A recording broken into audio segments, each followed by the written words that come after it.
आतिशी अब दिल्ली की नई मुख्यमंत्री हो गई हैं। शपथ ग्रहण भी खत्म हो गया। 55 महीने बाद दिल्ली में फिर से मुख्यमंत्री और उनके मंत्रियों का शपथ ग्रहण हुआ है। आतिशी ने अपने 5 मंत्रियों के साथ दिल्ली की नई मुख्यमंत्री पद की शपथ ली है।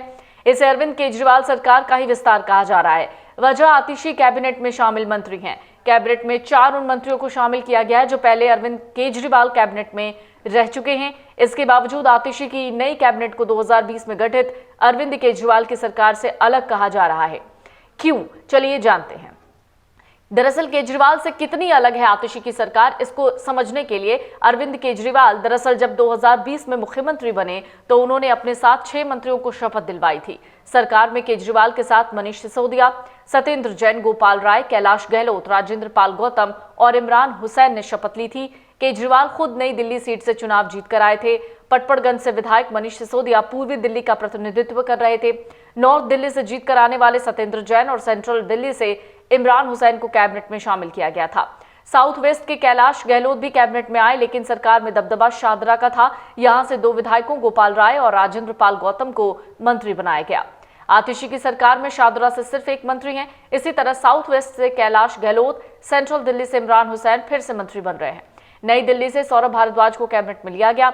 नॉर्थ वेस्ट के मुकेश अहलावत इस बार कैबिनेट में आए हैं। ईस्ट और नॉर्थ दिल्ली से कोई भी चेहरा सरकार में इस बार नहीं है, तो जाति के आधार पर भी इसे समझना जरूरी हो जाता है। 2020 में अरविंद केजरीवाल की नई कैबिनेट में शपथ ली गई तो उसमें मुख्यमंत्री समेत कुल 7 मंत्री थे। केजरीवाल खुद वैश्य समुदाय से आते हैं। इसी तरह मनीष सिसोदिया राजपूत, सत्येंद्र जैन वैश्य, गोपाल राय भूमियार, राजेंद्र पाल गौतम दलित, कैलाश गहलोत जाट और इमरान हुसैन मुस्लिम समुदाय से आते हैं।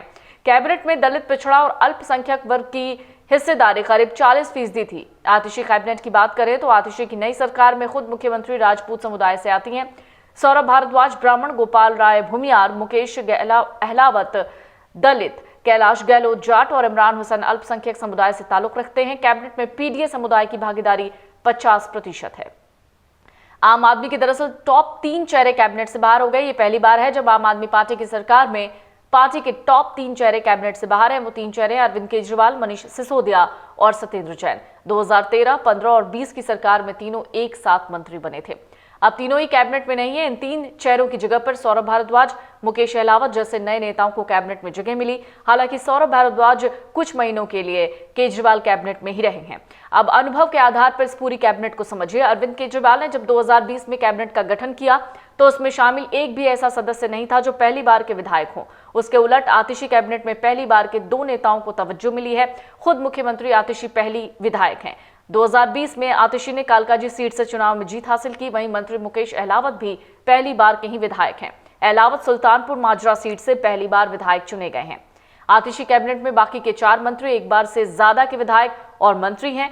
केजरीवाल की उस वक्त की गठित कैबिनेट की औसत उम्र 47 साल थी, जबकि आतिशी कैबिनेट की औसत उम्र 46 साल है।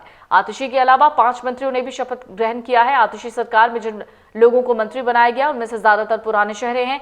नए सरकार में मुकेश अहलावत अकेला नया चेहरा है। पुराने चेहरों में सौरभ भारद्वाज, कैलाश गहलोत, गोपाल राय और इमरान हुसैन ने मंत्री पद के रूप में शपथ ली है। ये चारों केजरीवाल सरकार में मंत्री रह चुके हैं। अगर आप ये वीडियो YouTube पर देख रहे हैं तो हमारे चैनल को सब्सक्राइब करें और बेल आइकन को दबाना ना भूलें। अगर आप Facebook पर ये वीडियो देख रहे हैं तो हमारे पेज को लाइक करें।